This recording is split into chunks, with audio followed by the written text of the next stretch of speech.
예, 우리가 예상했던 대로 맨파워를 끝없이 자랑하던 어리석은 문재인께서 또 사고 치셨죠. 본인도 사고 쳤죠. 큰 사고를 친 것 같은데 이번에는요. 물론 자기 속내가 들킨 거죠. 대통령 전두환한테 표창받은 것. 그랬는데 그것 때문에 제가 볼 때는 이제 하여튼 여론 조작이 아무리 계속된다 하더라도 이거는 뭐 그냥 덮어갈 수가 없기 때문에 결국은 난리 날 수밖에 없는 거죠. 근데 사람들은 그래요. 여론에서 띄워주니까 혹은 여론에서 계속 그 사람을 문제시 삼으니까 문제다고 말하지만 아예 문제시 삼지 않는 사람 있잖아요. 그럴 경우가 더 심각하다는 것을 저는 이번에 선거를 보면서 정말 제대로 깨우쳤는데요. 이재명이 하는 얘기는 무조건 옳은 얘기밖에 안 해서 그런 것도 있지만 어쨌든 뭘 하더라도 아예 덮어버리는데 문재인은 뭘 하더라도 오픈돼서 결국 그게 이익이 되기도 했지만 이번엔 이제 제대로 걸려들은 거죠. 딱 낚였어요. 뿐만 아니라 끝없이 하루가 멀다 하고 여기저기서 계속 트지는 그 문재인 캠프 사람들 말이죠. 이번에는 또 뭐 부산 선대위원장으로 모셨다고 자기들 크게 자랑했잖아요. 오그돈. 옛날 노무현 때 해양수산부 장관 뭐 그런 거 했었잖아요. 키 작고 똑똑하시고 노래는 잘 하시는데 그분이요. 근데 옛날에 뭐 성악을 좀 하셨는가 뭐 하여튼 그런가 모르겠는데 이렇게 말을 좀 더듬으시거든요. 그래가지고 사람들이 말을 더듬지만 뭐 성공한 분이다 이래가지고 이제 박수도 치고 했는데 저는 그분을 개인적으로 한번 뵌 적이 있는데요. 사람들이 많은 곳에서 우연히 그냥 오고돈이다 하면서 막 악수하는데 대통령도 아닌데 왜 저렇게 사람들이 뭐 저러나 생각했죠. 하지만 뭐 또 등달아서 아는 사람들이 가길래 쫓아가서 이제 약간 그 느낌은 어땠냐면은 이분이 뭐 해양수산부라고 하는데 참 정치적인 분이다 그런 생각이 좀 들었었어요. 그러니까 정치적인 사람들에 대한 이미지는 별로 안 좋잖아요. 그렇지만 또 컴플렉스가 있는 분이다 보니까 이제 컴플렉스를 잘 극복한 아주 그냥 열심히 살았던 사람이다 뭐 이런 식으로도 좋게 해석했었던 옛날 기억이 있어요. 근데 지금 와서 이분이 문캠프에 딱 합류한 거 보니까 역시 정치적이었군. 아주 별로 안 좋은 냄새가 나는 거죠. 근데 이 사람이 또 사고 친 거죠. 부산 대통령을 만들자. 자기는 또 옛날에 노무현 때 한번 그 향수가 있으니까 어디 요번에 해가지고 부산에 또 한번 한 자리 해보려고 또 이제 줄을 서것 같은데요. 지금 이 분위기 전혀 모르는 거죠. 정말 옛날 사람이죠. 나이 많거든요, 이분이. 나이가 너무 많고, 그냥 유명세만 좀 있으니까, 부산에서. 그런데 정말 인격체는 제가 볼 때 별 볼 일이 없다. 이렇게 생각이 들어요. 그런데 문재인은 이제 그 사람을 이용해서 부산 사람 표심을 잡아야 되겠다는 생각으로 끌어당긴 것 같아요. 그리고 얼마 전에 제가 볼 때 백스코에서 뭐 북콘서트인가 할 때 그때 문재인이 뭐랬냐면요. 부산 여러분들, 부산 시민들이 하시면 밀면은 문재인은 됩니다. 이렇게 말했었거든요. 근데 이제 말이 약간 뉘앙스가 틀렸죠. 부산 대통령이다. 이렇게 말한 거랑 틀리다 이거죠. 그것 때문에 지금 이제 또 이제 그 갈라치기 하느냐 무슨 망령이다. 옛날 뭐 이렇게 분열의 망령을 또 만드느냐 이거죠. 이제 옛날에 우리가 남이가 뭐 이상한 김기춘이 사건 알잖아요. 비슷하다 이거예요. 그런데 그럼 제가 이제 조국 교수에 대해서 한번 생각을 해봤어요. 조국 교수는 이제 공평한 사람인가 아닌가 이것 때문에 굉장히 고민을 많이 했었어요. 왜냐하면은 다른 사람들은 이제 간첩인가 아니면 정말 이 사람이 공평한 사람인가 계속 연구를 하는데 빨리 드러난 사람이 누구냐면 진중권이거든요. 제가 처음에 안철수하고 문재인이 이제 막 서로 경쟁하는 사이였을 때 그때 진중권이 한 말이 있었어요. 그때는 뉴스가 전부 다 믿을 수가 없는 뉴스다 보니까 정치 카페를 경청을 하면서 거기서 이제 진실을 찾으려고 막 노력을 했었어요. 근데 유시민은 굉장히 말이 이제 공평하게 하려고 노력을 많이 하다 보니까 지금도 계속 그 사람을 주시하고 있는 중인데요. 노회찬은 확실하게 이 사람은 정의당이고 말이 항상 똑같아요. 그래서 이 사람의 믿음이 확실하게 가요. 근데 이제 유시민은 지금 현재도 지켜보고 있는 중이에요. 야, 진짜 아리까리하죠. 대단한 사람이에요. 그래서. 근데 그때 제일 먼저, 이 사람은 너 했던 사람이 진중권인데요. 물론, 어, 뭐, 사건, 미술, 사건 터졌을 때, 뭐, 그거 관례다. 이렇게 말했잖아요. 관례가 아니고 관행이다. 조영남 그림 보고 그때 제가 완전 내가 그 전에 진중권에 대해서 진작 알았었는데 이 사람 참 역시 계속 증거를 보여주는군 생각했었거든요. 예. 우리가 예술 작품을 감상하는 데 있어서 그게 만약에 그렇게 관례식으로 남이 해준 거였다고 생각하면 이거 완전 뒤통수 맞는 거죠. 진짜 그만큼 기분 더러운 거거든요. 근데 진중권이가 같은 화가면서 그런 말을 한 거예요. 그 사람이 얼마나 제가 볼 땐 악질이에요. 기분 나빠요 진짜. 왜? 나는 옛날에 미학 오디세이 누가 권해줬어요. 물론 난 항상 이제 좀 이런 습관이 있거든요. 내 친구는 뭐 누구를 딱 볼 때 뭐 손톱부터 본대요. 내 친구 걔 손톱이 되게 예뻐요. 근데 손톱부터 본대요. 또 뭐 어떤 사람은 뭐 머리 스타일부터 본다. 어떤 사람은 하여튼 제스처부터 본다. 다 틀리잖아요. 그러니까 저 같은 경우에는 처음부터 바로 선입견을 가지는 않아요. 그렇지만 첫인상은 중요하게 생각을 하죠. 제 나름대로의 눈높이에서. 그런데 이제 조금 얘기하다가 이 사람이 보통 사람과 조금 다른 어떤 견해를 가지고 있네 하는 생각이 이제 들 때가 있어요. 얘기를 하다 보면. 그러면 나도 모르게 본능적으로 질문을 하게 되는데요. 그게 뭐냐면 그럼 이때까지 살면서 평생 동안 제일 감명 깊게 읽은 책이 뭐예요? 하고 나도 물어보는 거예요. 나도 모르게 내가 습관이 돼가지고. 그러면 어떤 사람은 뭐 데미안이다, 뭐 어떤 사람은 톨스토이 책 꽤 많이 나와요. 하여튼 뭐 이제 사회과학 쪽 얘기하는 사람도 있고. 근데 어떤 사람 한 명이 미학 오디세이다 이렇게 말을 하더라고요. 그래서 내가 다른 거는 읽은 거니까 그냥 넘어가는데 미학 오디세이 너무 궁금해가지고 누가 쓰느냐 한사 메모해가지고 서점에 당장 찾아가서 샀어요. 세 권이더라고요. 네, 진중권이더라고요 그 사람이.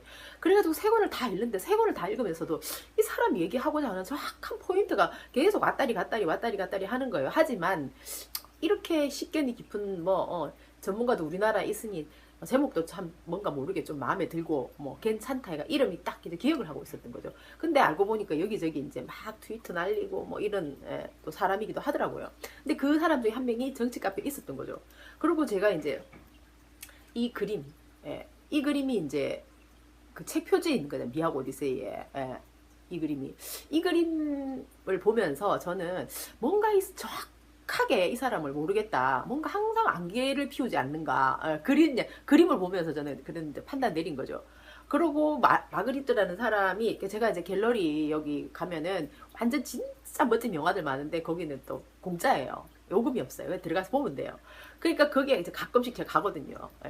기분 좋아요. 거기 바로 앞에 북카페도 있고.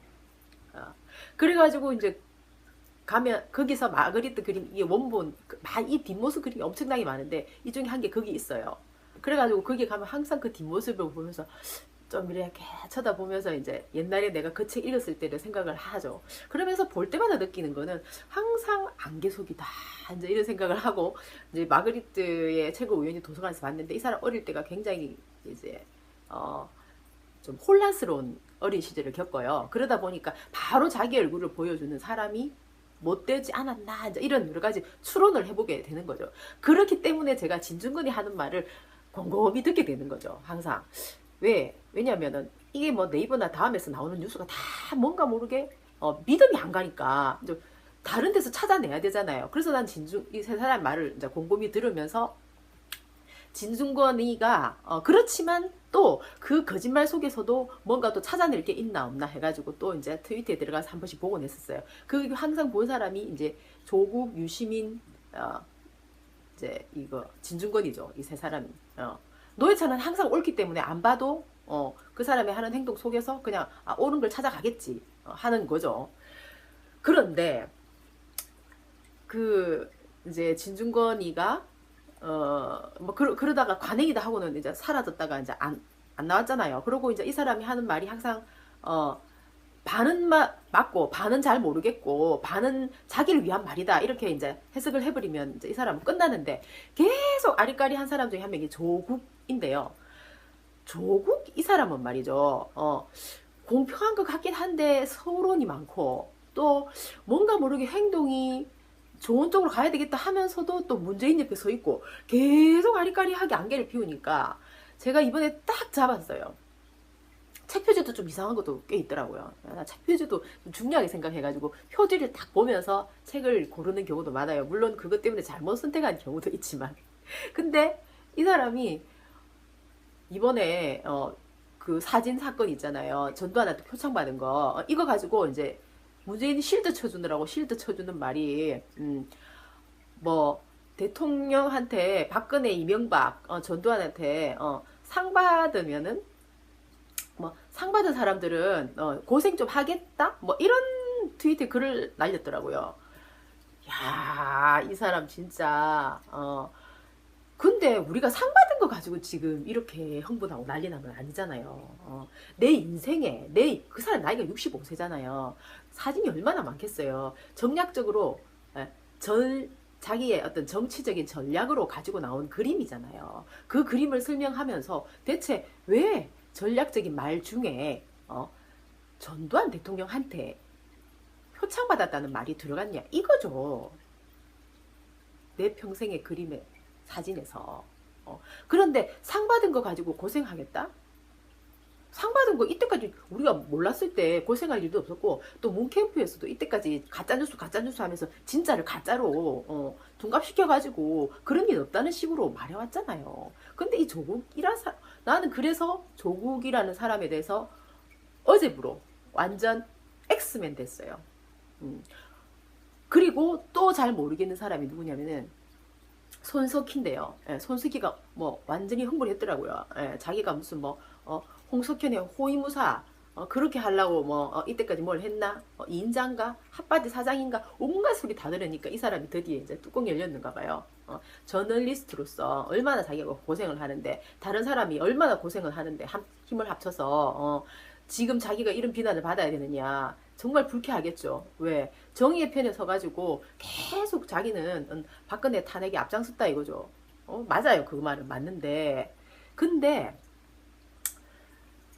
그러면은 나는 왜 이 사람을 이번에 의심을 하게 됐냐면은 정의로운 사람이라고 생각을 하고 있었기 때문에 또 의심이 드는 거예요. 화가 나는 거예요. 뭔가 모르게 이상하기 때문이죠.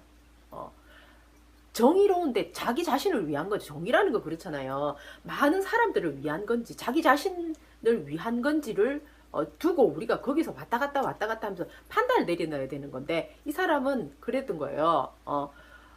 이제 제 입장에서는 이제 제 입장 누구나 다 자기 입장에서 얘기를 하는 거니까 여론조사를 가지고 얘기하는 거예요. 방송이랑 공평해야 되는데 그래 사람들은 그래도 JTBC만큼은 믿을 수 있겠지 하고 신뢰를 하고 있잖아요. 그런데 여론조사에서 5%도 안 나오는 5%도 안 나오면은 못 나올 뻔했습니다. 이래 말한 거예요. 그런데 그 여론조사가 뭘 리얼미터하고 갤럽조사하고 이런 여론조사가 맞는지 안 맞는지 확실하게 자기가 알아봐야죠. 왜? 많은 사람들이 의심을 하고 있고요. 또 그 차라리 공영방송 SBS는 여론조사가 하도 믿을만 하지 못하고 가짜다 말이 많으니까 빅데이터를 가지고 아예 방송에서 했었어요. 이 정도 성의는 못 가질 망정 알아는 봐야죠. 그런데 5%도 안 되는데 여기 나와서 지금 이렇게 인터뷰하게 됐는데 인터뷰 못하게 될 뻔했습니다. 이런 말을 했었어요. 나는 그 말을 듣고 이 사람 뭐지? 딱 의심의 처음 시작이었어요. 그게. 그러고 나서는 뭐 홍석희니 사건 온갖 사건들 뭐 그러면은 박근혜를 이 사람을 완전히 이제 인생이 아니고 이제 완전 히 판세를 뒤집기 위해서 홍석현하고 같이 뭔가 공략이 있었나 이런 생각을 안 할 수가 있나요? 그래서 지금도 안개속이에요. 유시민하고 조국하고 진중권은 확실하게 알겠는데 이 사람은 유시민하고 손스키는 안개속이다. 나는 선명한 걸 보고 싶어요. 왜? 난 믿었기 때문이죠. 이 믿음이 진짜인지 아닌지 알 수가 없기 때문에 안개 속에 가려져 버렸기 때문이죠.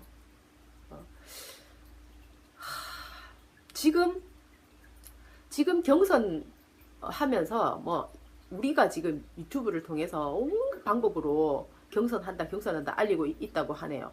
TV 같은 데 아예 나오지도 않고 사람들 뭐 하고 있는지 아예 모른대요. 한국 사람들은. 그런 상황이에요. 그걸 누가 만들어요? 그러니까 조작이라고 하죠. 그러니까 JTBC도 의심받는 거죠.